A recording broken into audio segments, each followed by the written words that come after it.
사도신경으로 우리의 신앙을 고백하겠습니다.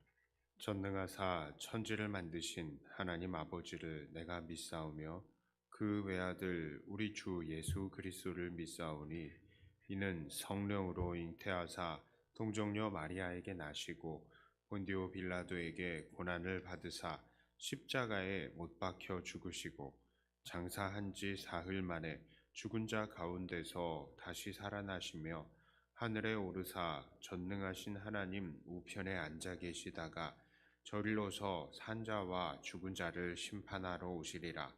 성령을 믿사오며 거룩한 공회와 성도가 서로 교통하는 것과 죄를 사하여 주시는 것과 몸이 다시 사는 것과 영원히 사는 것을 믿사옵나이다. 아멘. 찬송가 386장 찬송합니다.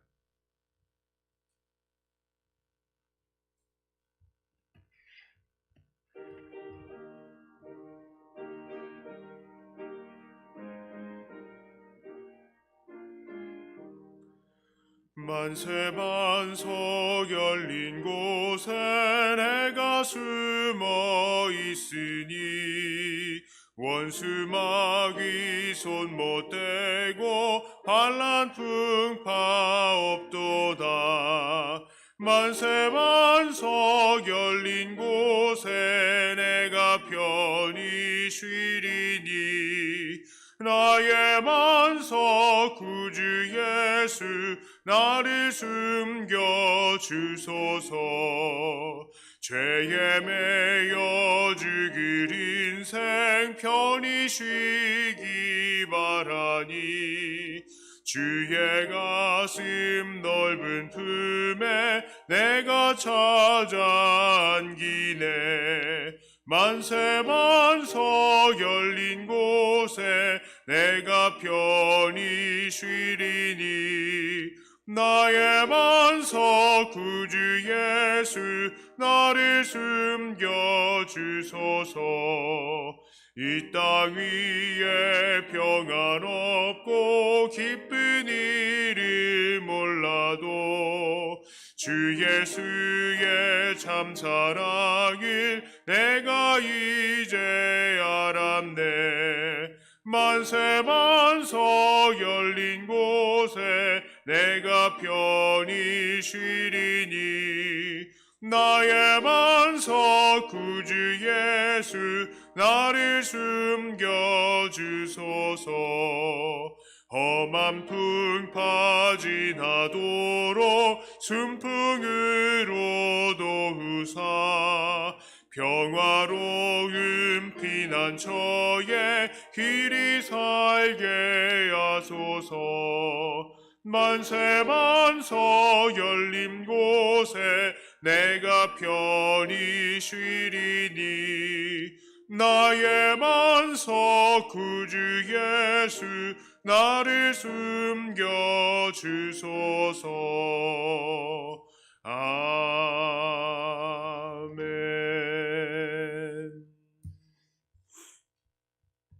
하나님 말씀은 사도행전 21장 1절부터 6절까지의 말씀입니다.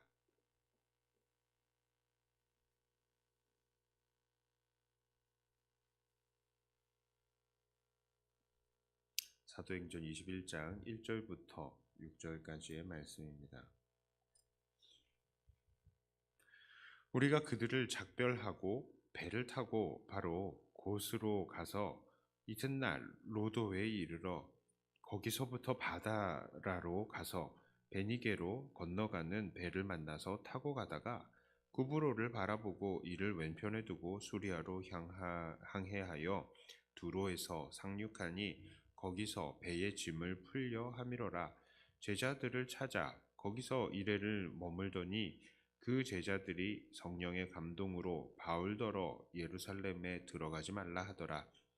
이 여러 날을 지낸 후 우리가 떠나갈새 그들이 다 그 처자와 함께 성문 밖까지 전송하거늘 우리가 바닷가에서 무릎을 꿇어 기도하고 서로 작별한 후 우리는 배에 오르고 그들은 집으로 돌아가니라.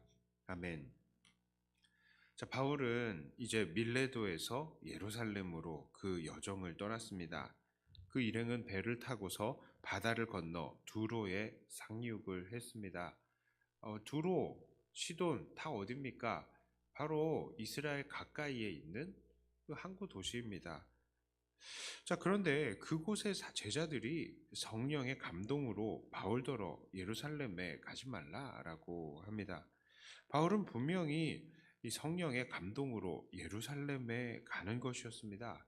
자, 왜냐하면 예루살렘을 통해서 결국 로마로 갈 것을 계획하고 있었기 때문이죠. 그게 성령 안에서의 계획이라는 것을 우리는 지난 시간에 나누었습니다. 자, 그런데 여기 두로에서는 제자들이 성령의 감동을 받았는데 바울에게 예루살렘에 들어가지 말라라고 말을 합니다. 자, 이런 현상은 사실 바울이 가는 도시마다 있었습니다. 그리고 이 현상은 이후에 가이사랴에서 아가보라는 선지자가 바울의 운명에 대해서 이야기할 때에도 나타납니다. 10절과 12절까지의 말씀 이렇게 나오죠. 21장 10절부터요. 여러 날 머물러 있더니 아가보라 하는 한 선지자가 유대로부터 내려와 우리에게 와서 바울의 띠를 가져다가 자기 수족을 잡아매고 말하기를 성령이 말씀하시되 예루살렘에서 유대인들이 이같이 이 띠 임자를 결박하여 이방인의 손에 넘겨주리라 하거늘 우리가 그 말을 듣고 그곳 사람들과 더불어 바울에게 예루살렘으로 올라가지 말라고 하나니. 자, 우리는 이런 현상을 볼 때에 때로는 성령의 역사가 모순된 것처럼 보이기도 합니다. 바울에게는 로마까지 가야 되니까 예루살렘으로 가자 이렇게 말씀하신 성령께서 이상하게 다른 선지자들에게는 바울을 막으라 라고 하는 것 같기 때문이죠. 그러나 이 문장들을 잘 보면요, 사실 이것은 성령께서 바울의 가는 길을 막는 것이 아니라 이 성령께서 바울이 당할 고난에 대해서 그저 말씀을 하신 것이고 그 예언에 대해서 제자들이 그들의 인간적인 이 정으로 그 길을 가지 말라라고 막는 것 모습을 우리는 알 수 있습니다. 마치 예수님께서 죽으시겠다라고 하실 때에 베드로가 주여 그러면 안 됩니다 하고 막은 것처럼 말이죠. 여기서 우리가 주목해 볼 것은 바로 바울이 가는 곳마다 성령께서 바울이 고난을 당할 것을 일러주셨다는 것이고 바울은 그것을 알면서도 예루살렘으로 간다는 것입니다. 사실 바울이 고난을 받으러 간다는 것은 그 누구보다도 바울이 잘 알고 있습니다. 자, 그러나 성령께서 그것을 바울이 가는 곳마다 반복적으로 가르치시는 이유가 무엇이겠습니까? 사실 그것은 바울을 위한 예언이 아니라 바로 각 도시의 성도들과 교회들에게 성령께서 가르치시는 것입니다. 봐라, 바울이 고난당하러 간다. 이것이죠. 그리고 그 뒤에 성령님께서 말씀하시지 않는 것은 그럼 무엇이겠습니까? 이게 바로 복음 전하는 자의 자세야 라는 것입니다. 그렇습니다. 바울은 왜 고난을 당해왔습니까? 그가 복음을 전했기 때문입니다. 그런데 왜 하필 바울이겠습니까? 예루살렘에는 바울 말고도 수많은 예수 믿는 사람들이 있었습니다. 하지만 유독 바울만 유대인들의 표적이 된 이유는 바로 바울만이 유독 이 믿음과 신념을 드러내어서 사람들에게 가르쳤기 때문입니다. 제가 이렇게 말씀드릴 수 있는 이유는요, 바로 바울을 향한 예루살렘 교회의 조언과 태도 때문이에요. 20절부터 25절까지의 말씀에 이렇게 나옵니다. 그들이 듣고 하나님께 영광을 돌리고 바울더러 이르되 형제여 그대도 보는 바에 유대인 중에 믿는 자 수만 명이 있으니 다 율법의 열성을 가진 자라. 수만 명이 있대요. 예수 믿는 자가. 자, 네가 이방에 있는 모든 유대인을 가르치되 모세를 배반하고 아들들에게 할례를 행하지 말고 또 관습을 지키지 말라 한다 함을 그들이 들었도다. 그러면 어찌할꼬 그들이 필연 그대가 온 것을 들으리니 우리가 말하는 이대로 하라. 서원한 네 사람이 우리에게 있으니 그들을 데리고 함께 결례를 행하고 그들을 위하여 비용을 내어 머리를 깎게 하라. 그러면 모든 사람이 그대에 대하여 들은 것이 사실이 아니고 그들도 율법을 지켜 행하는 줄로 알 것이라. 주를 믿는 이방인에게는 우리가 우상의 제물과 피와 목매어 죽인 것과 음행을 피할 것을 결의하고 편지하였느니라 하니. 자, 예루살렘 교회는요, 예루살렘에 수많은 예수 믿는 자들이 있지만 그들이 율법에도 열심이다라고 이야기를 합니다. 그러니까 바울도 비용을 내고 머리를 깎고 이 정결 의식에 참여해라. 그 바울과 일행이 그렇게 해라라는 거예요. 그러면 유대인의 관습을 지키면 이 유대인들이 바울에 대해서 율법을 지켜서 행하는 줄을 알고 바울을 붙들지 않을 것이다라는 겁니다.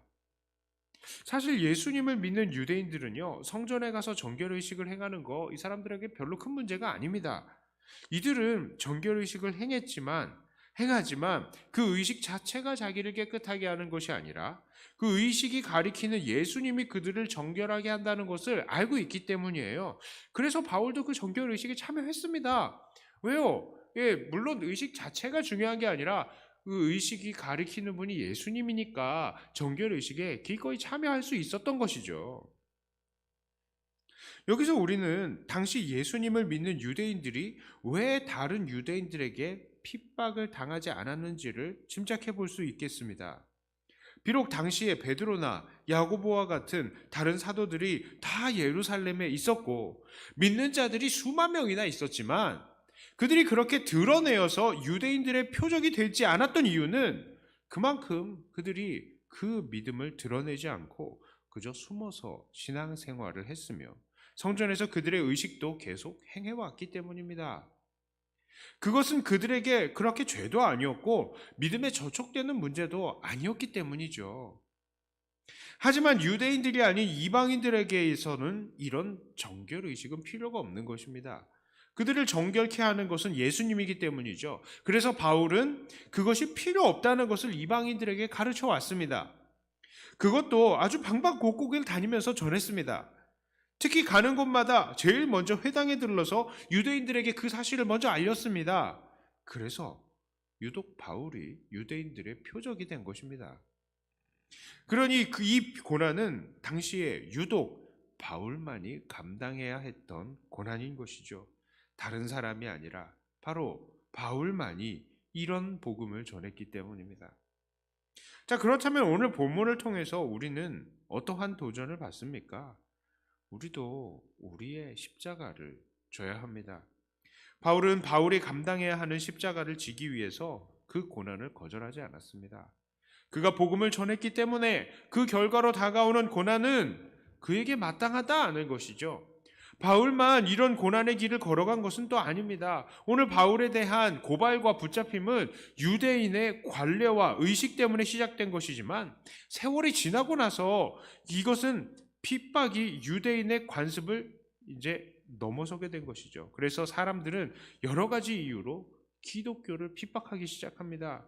때로는 로마 황제에 대한 충성 때문에, 때로는 기독교 신앙에 대한 오해로 이 교인들은 형제자매끼리 결혼한다라는 거나 교인들은 예수님의 몸과 피와 살을 먹는다, 식인종이다, 이런 잘못된 오해와 모함으로 기독교인들에게 모함과 고난이 가해지기 시작한 것입니다.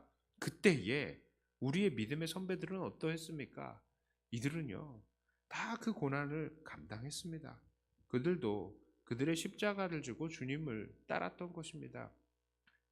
이 당시에는 유대 관습법 정도니까 유대인들에게는 별로 티가 나지 않으니까 고난을 피할 수 있었지만 그 이후에 여러 가지 제목으로 이 기독교인들에게 핍박이 가해졌을 때에는 이들은 이것을 다 감당했다고요. 오늘날 우리들도 복음을 증거하다 보면 그리고 그 믿음대로 살면 분명히 고난이 옵니다. 분명히 고난이 와요. 이것은 제가 예언하는 은사가 없어도 당연히 말씀드릴 수 있는 것입니다. 왜냐하면 예수님께서 그 사실을 미리 말씀하셨기 때문입니다. 그리고 실제로 우리는 그런 세상에서 살고 있기 때문입니다. 그러나 복음으로 인해서 당하는 이 고난을 피하지 마시기를 바랍니다. 이것은 우리가 감당해야 할 어쩔 수 없는 당연한 것입니다. 이 같은 우리 주님, 이 길은요, 우리 주님께서 먼저 가신 길이고, 우리 믿음의 선배들이 다 걸어갔던 길입니다. 그래서 성령께서 각 교회들, 바울이 가는 그 교회들마다 이야기한 거예요. 바울 봐라, 고난당하러 간다. 그리고 이 길이 너희들이 보아야 되는 길이고 가야 되는 길이야. 이것을 가르치신 것이죠. 그래서요. 그러므로 오늘도 복음으로 인해서 다가오는 핍박을 두려워하지 마시고 당당히 복음으로 살며 그 핍박을 묵묵히 견뎌내시는, 그래서 그것을 통해서 이 세상을 위해서 썩어지는 한 알의 밀알과 같은 그저 저와 여러분들이 다 되시기를 주님의 이름으로 축복합니다. 기도하겠습니다. 감사합니다, 하나님. 우리 바울 사도가 예수 믿는 자들이 어떻게 살아야 되는지 앞서 보여준 것을 우리가 보았습니다. 오늘도 성령께서는 이것을 통해서 우리에게 가르치시는 줄을 압니다. 예수 믿는 자들이 당연히 세상에 핍박을 당해야 될 것인데 우리가 그것을 피하지 않게 하여 주시옵소서. 사실 우리의 인간적인 욕심은 편안한 삶, 안락한 삶입니다. 그러나 우리가 복음을 위해서 이것을 당해내야 한다면 주님, 이것도 잘 감당할 수 있도록 우리에게 은혜를 허락하시고 능력을 허락하여 주시옵소서. 하나님께서 우리에게 입술에 할 말씀을 넣어주시고 또 이것을 견뎌 나갈 수 있도록 힘을 공급하여 주시옵소서. 우리는 그저 복음으로 인하여서 고난 당하며 끝까지 주의 복음을 증거하는 자들이 되게 하여 주시옵소서. 하나님, 우리에게 이렇게 복음을 주시고 천국의 소망을 주셔서 감사합니다. 천국을 바라며 늘 기도하고 오늘도 그 천국을 누리는 우리 모두가 되게 하여 주시고, 특별히 우리 백동교회 모든 성도님들, 비록 지금 복음 전하기에 어려운 이 상황이지만 그럼에도 포기하지 않고 만나는 사람마다 예수님의 증인이 되는 그런 주님의 일꾼들 되게 해 주시옵소서. 하나님, 이 시간에 기도의 모든 내용들이 주님의 기쁨이 되고 또한 우리에게는 큰 소망이 되게 하여 주시옵소서. 우리의 욕심을 따라 기도하지 않고 주님의 뜻을 우리의 입술로 고백하는 시간이 되게 하여 주시옵소서. 주님께서 오늘 이 시간에도 우리를 붙드실 줄을 믿고 우리 주 예수님 이름으로 간절히 기도드리옵나이다. 아멘. 하늘에 계신 우리 아버지여, 이름이 거룩히 여김을 받으시오며 나라의 임하옵시며 뜻이 하늘에서 이룬 것 같이 땅에서도 이루어지이다. 오늘날 우리에게 일용할 양식을 주옵시고 우리가 우리에게 죄 지은 자를 사하여 준 것 같이 우리 죄를 사하여 주옵시고 우리를 시험에 들게 하지 마옵시고 다만 악에서 구하옵소서. 대개 나라와 권세와 영광이 아버지께 영원히 있사옵나이다. 아멘. 하는 말씀 가지고 또 교회를 위해서 기도하시고 각자 가지고 나오신 기도 제목으로 기도하시다가 돌아가도록 하겠습니다.